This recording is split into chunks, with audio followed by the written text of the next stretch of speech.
for 6 previous versions, and since the launch of the V1 in late 2011, Ozone's devoted aim with the Reo has always been to help kiters ride waves with more freedom.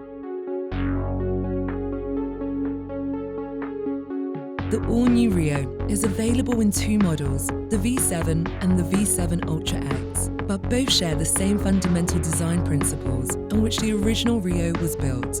Ever lighter, faster, and yet stronger too, the Reo continues to set the benchmark for true wave kiting performance.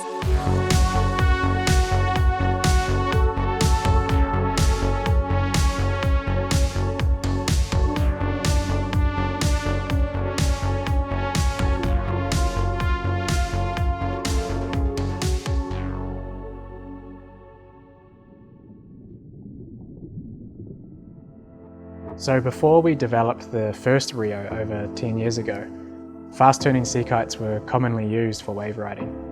Rob had an idea to develop a wave-specific model, a kite that was purely for maximising freedom on a wave.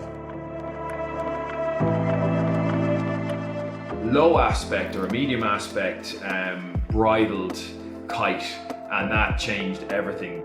I will always remember how different the kite was flying, how light it was, how simple it was, and how durable. The kite really stayed like, you know, where we put it. It would match your movements on the wave. So it was like the start of park and ride, you know, where you could actually just park the kite, forget about it, and ride the wave as you would want to ride the wave. You would have much more freedom being able to depower the kites more. And the other thing was the way they turned, the lightness of them.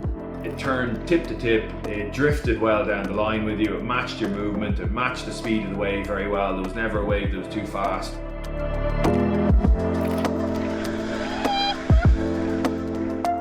So it's all about being able to turn the kite, even if it's a little bit, but it should not lose its speed and kind of create that drift or that pull towards where you're steering it. It had pretty much instant relaunch as well, which was really important if you crashed your kite in waves to get that kite up out of the water really fast. I think when it's side on and onshore, it's where you have to really move your kite, read the wave, be fast, and predict everything. Like Reo has a lot of drift and slack that I can do a bottom turn. The kite is like just following me, but sometimes I have the line slacking and I do a pure surf bottom. And when I know that I'm go up there and I do like boom.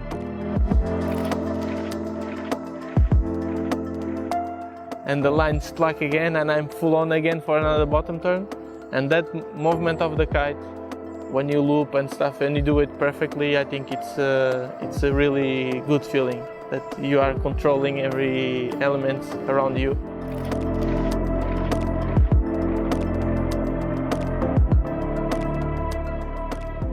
What we do in Ozone, we make sure that next version there's something better, there's improvement. That's why we take 2 years between versions normally, and this year we have something special.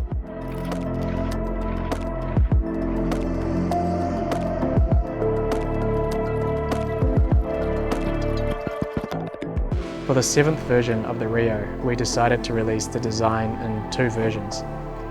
This caters to a wider range of riders.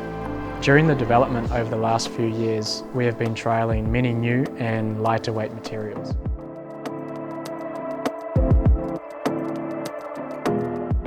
Performance advantages are evident when a kite has a lighter weight, so we decided to offer the standard and a new higher-end lighter weight option.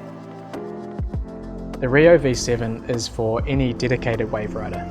It's built using proven Dacron and canopy materials that are performant and durable. It uses the same tried and true materials that most of our kites are constructed with.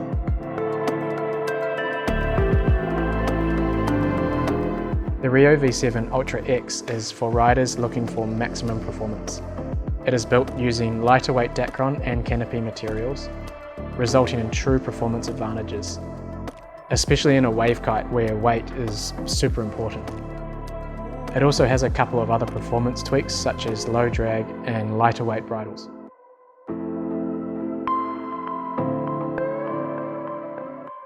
There are many riders pushing the boundaries of wave kiting in all types of conditions, whether that's larger, heavier or faster waves, deeper barrels, bigger airs, more committed surf style turns, and also any rider pushing their own abilities in the conditions that they have on offer. Our goal is to design equipment to assist this push, to offer more freedom on the wave, no matter the level of rider or the type of conditions.